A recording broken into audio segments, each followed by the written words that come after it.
ऐसे धर्म के वातावरण में सिद्ध भूमि पर मुनि संघ का सानिध्य मिले, फिर कहना ही क्या है।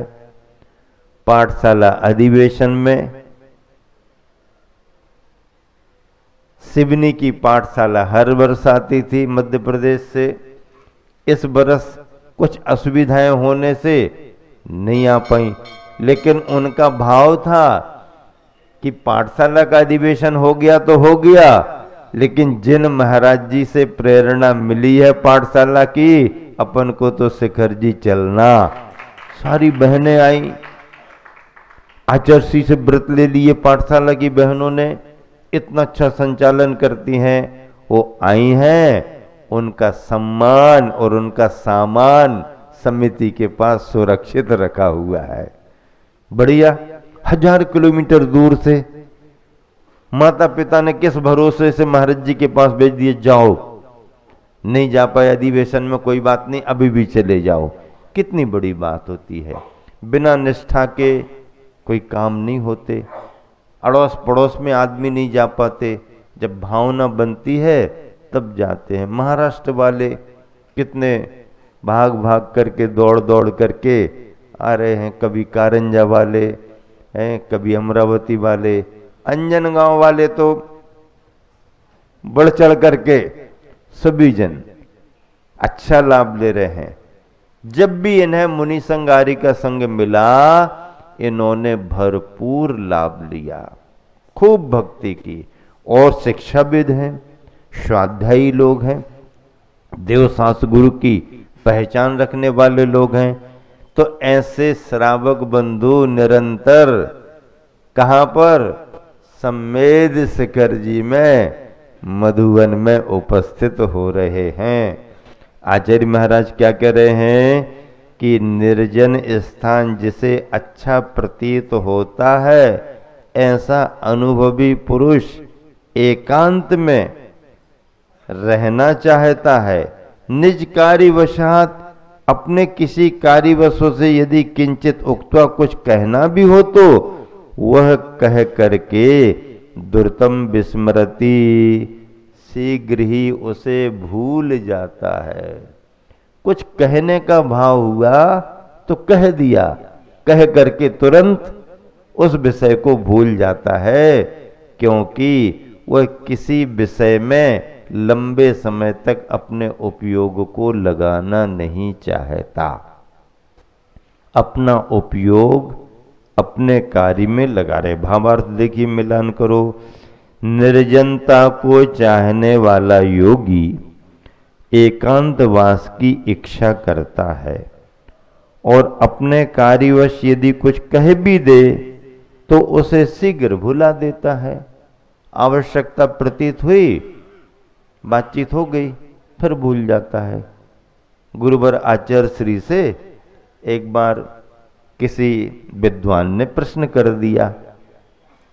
क्या प्रश्न कर दिया कि आचार्य श्री, इतने सारे लोग आते रहते हैं सुबह शाम दोपहर, आपको सभा में सबके साथ प्रवचन आदि का कार्य रहता है, और कब से लोग इतने आ रहे जा रहे, सुबह शाम समारोह में भी भीड़ भाड़, तो आपको ये सब याद बने रहते होंगे, फिर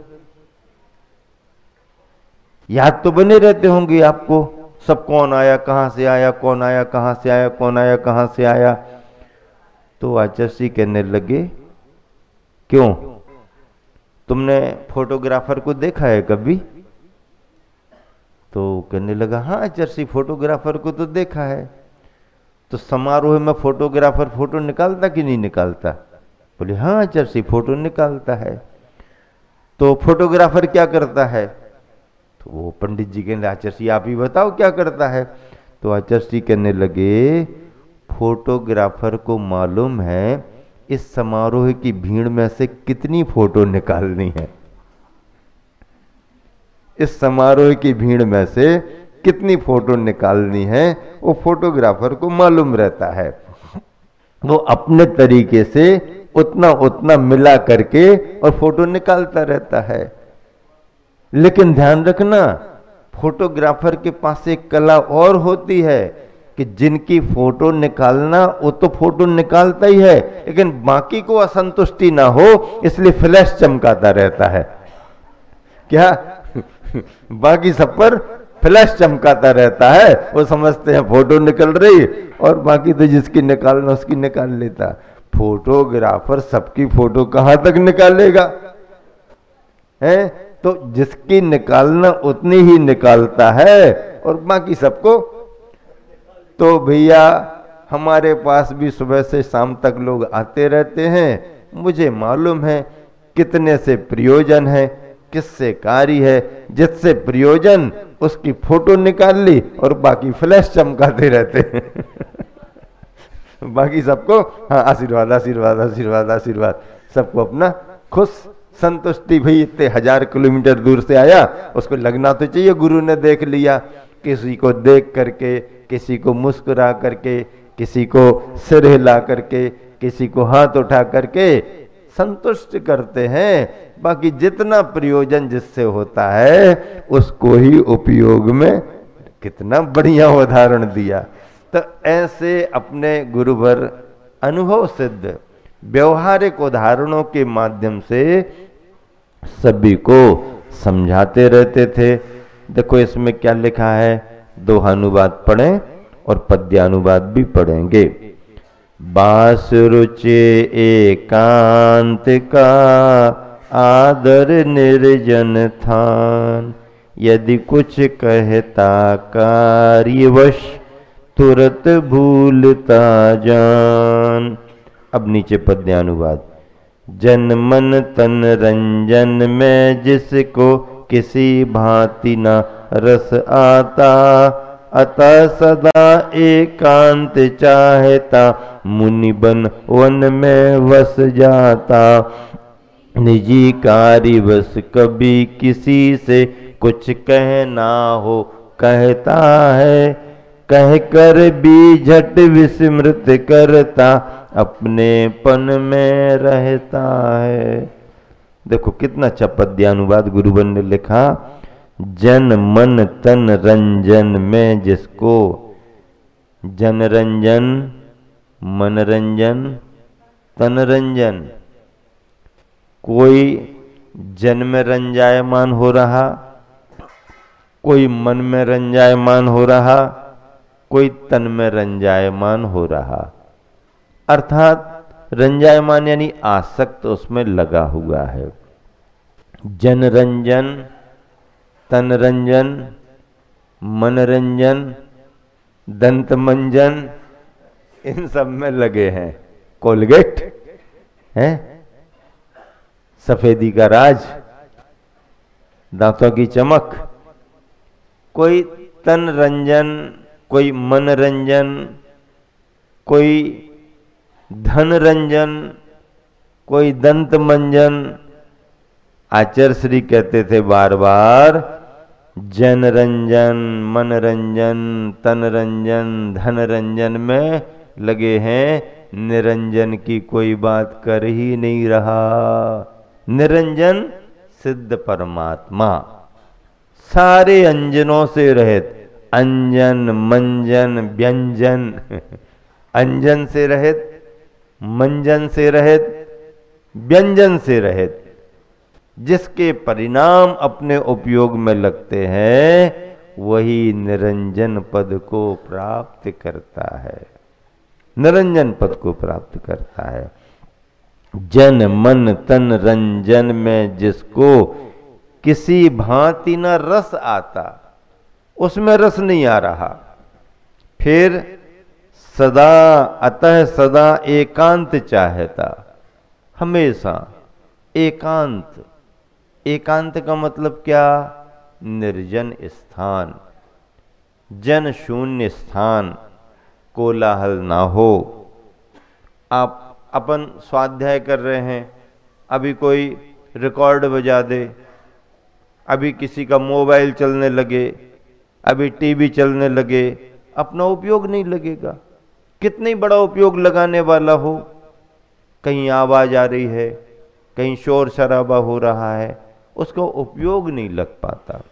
इसलिए स्वाध्याय के लिए, साधना के लिए, पूजन पाठ के लिए, भक्ति के लिए धार्मिक वातावरण चाहिए पड़ता है।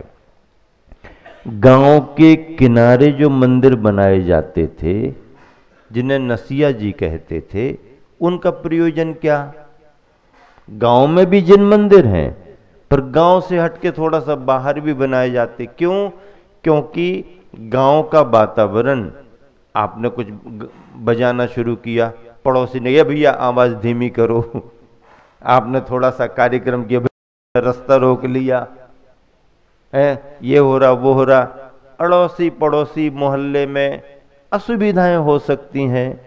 अपन को स्वतंत्रता से पूजा पाठ करना है खूब गा बजा करके पूजा पाठ करना है, तो भैया गांव से थोड़े बाहर निकल चलो। तो गांव के बाहर बगीचे, उद्यान होते थे। ऐसे उद्यानों में, बगीचों में जो मंदिर बना दिए जाते थे, उनको नसिया जी कहते थे। क्या कहते थे? नसिया जी। कोई मुनि महाराज जी आए, कोई गुरु महाराज जी आए, कोई संघ है, मोहल्ले में कंजस्टेड है, गलियां हैं, खुली हवा नहीं, आवागमन की प्रशस्तता नहीं, तो नगर के निकट उद्यान में संघ आराम से रहें। मंदिर है, कुआं है, धर्मशाला है, और धर्म लाभ लेने वाले आएंगे, पूजा पाठ करेंगे, भक्ति करेंगे, विधान करेंगे, आहार दान देंगे। अगर मुनि महाराज जी को वहां से आहार चर्या करने बस्ती में आना, तो कोई ज्यादा दूर नहीं है, लगी हुई है बस्ती, नशिया में है, बस्ती में आहार करने आ गए, आहार करके वापस चले गए। तुम अपने दुकान धंधे पानी में लगो, हम अपने धर्म ध्यान स्वाध्याय सामयिक में लगे, निकटता रहती। तो ये जो पुराने समय में परिपाटियां थीं कि नगर के निकट उद्यान बगीचों में जिन मंदिर बना करके त्यागी वृत्तियों के लिए धर्म ध्यान का साधन कराया जाता था, वो परंपराएं अभी भी किसी न किसी रूप में है। लेकिन पुराने समय में इनको नसिया कहते थे, इन्हीं को क्षेत्र कहने लगते थे। इन्हीं को क्या कहने लगते थे? क्षेत्र कहने लगते थे। ये क्षेत्र बन गए नसिया जी, बढ़िया। अब जैसे 700 मुनि महाराज जियों का चतुर्मास हुआ था अकंपनाचार्य संघ का, नगर के उद्यान में हुआ था, नगर के बाहर हुआ था। नगर लगा हुआ है बाहर, वन का मतलब जंगल में ही जाओ ऐसा नहीं है, घनघोर जंगल में चले जाओ वही वन माना जाता नहीं। वन का मतलब है बस्तियों से निकल करके निकटतम उद्यान आदियों में रहना, ये भी वन माना जाता है। जहाँ पर सामान्य जनों का आवागमन नहीं है, शोर शराबा नहीं है, ये वन है। फिर उस वन में जिसको जितने अंदर अंदर जाना हो, जिसको जैसा करना हो वैसा। पर वन में भी कोई खुले में ही रहते हैं ऐसा नहीं, गुफाएं भी रहती हैं, स्थान सुरक्षित रहते हैं, सर्दी गर्मी से बचाव के स्थान भी देख लिए जाते हैं। दान दातार बना देते हैं, जंगल में बना दिया, कोई भी पिच्छीधारी आओ जाओ अपना लाभ लो चले जाओ, सार्वजनिक है। तो ऐसे धर्म ध्यान के साधन गृहस्थों के द्वारा बनाए जाते थे। ओडिशा, खंडगिरी, उदयगिरी है ना क्षेत्र, कलिंग देश उड़ीसा में, आचार्य श्री के साथ मैं भी गया था। 8 दिन 7 दिन वहाँ पर रुके थे। नीचे मंदिर, ऊपर पहाड़ी। जब पहाड़ी पर सामयिक करने को जाते थे हम आचार्य श्री के साथ, आचार्य श्री, ठंड का समय था, धूप दोपहर, तो वहाँ पर ऐसी बड़ी बड़ी गुफाएं बनी हुई हैं। उन गुफाओं में कोई भी मुनि संघ ऐसे जैसे बिल्कुल शिलाएं बनी हुई हैं विश्राम के लिए, उजाले को झरोखे बने हुए हैं। पानी भी अगर पहाड़ी पर से गिर रहा है तो उन गुफाओं के यहाँ से पानी बह करके जाने के लिए नालियां भी बनी हुई हैं। इतना प्रबंध सुंदर व्यवस्थित, और वो किसने बनाई? सम्राट एल खारवेल की धर्मपरायणा पत्नी ने अपने भावों से संघों के स्वाध्याय सामायिक के लिए वो गुफाएं बनवाई। उसको भी अधिकार था बनवाने का, है 50% तो पहले ही से है, आधा आधा है, अर्धांगिनी है, आधा हक रखती है। उसने अपनी भावना से अरहत मंडप बनवाया, अरहंत भगवान की स्थापना कराने के लिए अरहत मंडप बनवाया, और मुनि संघों को निवास के लिए गुफाएं बनाई। अजंता एलोरा की गुफाएं किसके लिए बनाई गई? राजाओं के लिए नहीं, श्रेष्ठी श्रावकों के लिए नहीं, साधकों के लिए। जो साधना करना चाहे, रहना चाहे, उनके लिए गर्मी में गर्मी नहीं लगेगी, सर्दी में सर्दी नहीं लगेगी। एलोरा में 3 महीने रुके, 3 महीने में सभी गुफाओं का भ्रमण किया। वहां पर जैन लेनी मतलब जैन गुफाएं भी हैं, दिगंबर जैन गुफाएं, और बड़ी बड़ी 2-2, 3-3 मंजिला, हजार व्यक्ति बैठ जाए नीचे एक साथ, इतनी बड़ी बड़ी गुफाएं। बताओ 100-100, 200-200 तो कहां बैठे रहे पता ही ना पड़े। और अखंड प्रतिमाएं, अखंड प्रतिमाएं, दर्शन करते करते आप थक जाओ, दर्शन करते करते थक जाओ। इतनी प्रतिमाएं, इतनी भव्यता, कितना समय लगा होगा, कितना खर्च किया होगा। लेकिन आज इतिहास बना हुआ है, आज इतिहास बना हुआ है। पिछले बरस हमारा चातुर्मास पिंडरी में हुआ था। पिंडरी नदी के किनारे मध्य प्रदेश के जिला मंडले की नगरी, बहुत समृद्ध नगरी थी। अब वहाँ से निकल के लोग महानगरों में चले गए, और मंदिर ज्यों के त्यों नदी के किनारे पर हैं। लेकिन वहाँ के व्यापारी लोग, मार्केट थोड़ा बाहर बाजार में चला गया तो घर छोड़ छोड़ करके मार्केट में आ गए, लेकिन मंदिर वहीं पर है, लोग पूजा पाठ करने जाते। अब वो क्षेत्र जैसा लगने लगा, नदी का किनारा पूरा सुरम्य क्षेत्र जैसा लगता है। और उन पुराने मंदिरों का जीर्णोद्धार क्या, नव निर्माण करके बहुत बड़े प्रकल्प के रूप में नए तीर्थ का निर्माण कर रही है पिंडरी की समाज। बहुत बड़ी बात है। पूरा नया नक्शा बना करके पिछले साल चातुर्मास में फाउंडेशन तैयार हो गया था। इस वर्ष भी मुनि संघ का चातुर्मास मिला है, और पिंडरी की समाज बहुत अच्छे से उन मंदिरों के लिए क्षेत्र के रूप में नया निर्माण कर रही है। निरंतर सभी जगह धर्म की प्रभावना हो रही है, और यह सब गुरुवर आचार्य श्री विद्यासागर जी महाराज की देन है। इसलिए इन सभी को समझ करके साधक साधना करता है। कभी कुछ कहने का भाव होता है, कह देता है, और तुरंत भूल करके फिर अपने काम में लग जाता है।